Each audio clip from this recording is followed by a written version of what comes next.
Hi, I'm Andrew Aktivik. Today I'm presenting on Hitler's decision to start a two-front war in Europe. Why would I present on something like this? I always found it really interesting, and it's normally considered a tactical blunder for any military to position themselves in between two forces. It doesn't make sense for a leader of such a strong military country to do that. So I wanted to explore what Hitler's reasoning behind this was, because as up to this point in the war, he had not made any significant mistakes in any of his campaigns in Europe. Most of the sources I used were web-based sources, and I didn't run into any major issues in my research or in typing the paper.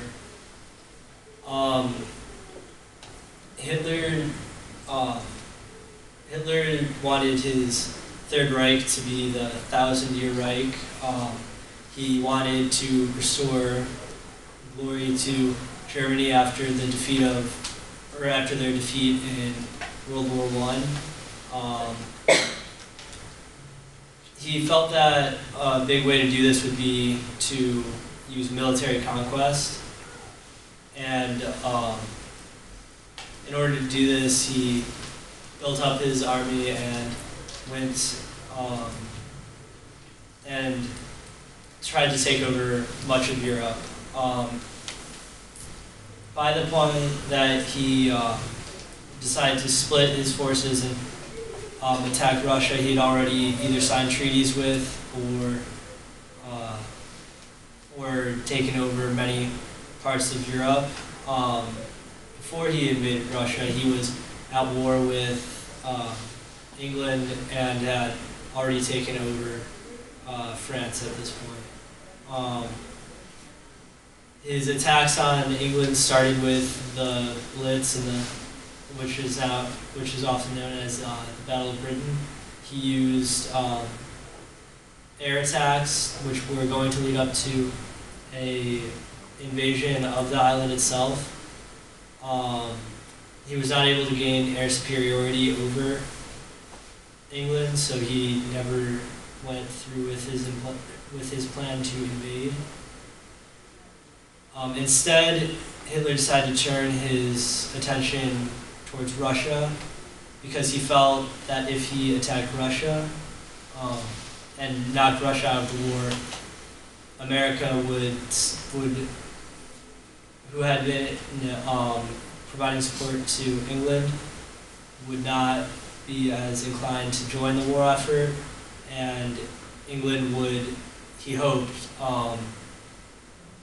come to the table, so to speak, to talk for peace, as Hitler's main intention was never to start a war with England.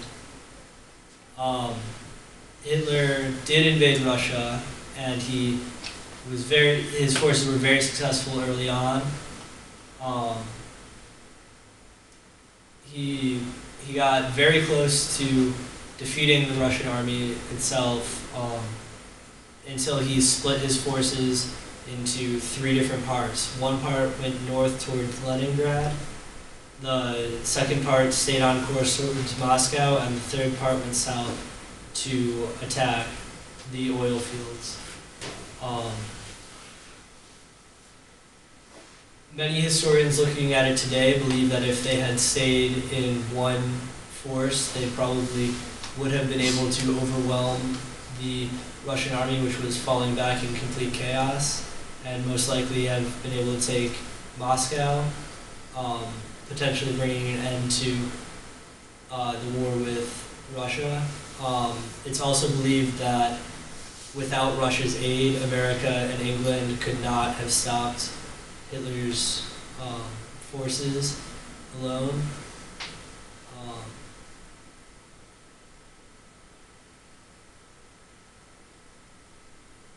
So Hitler's overall decision to attack Russia was largely based on his hope of defeating Russia early and avoiding a war with England and America. Thank you.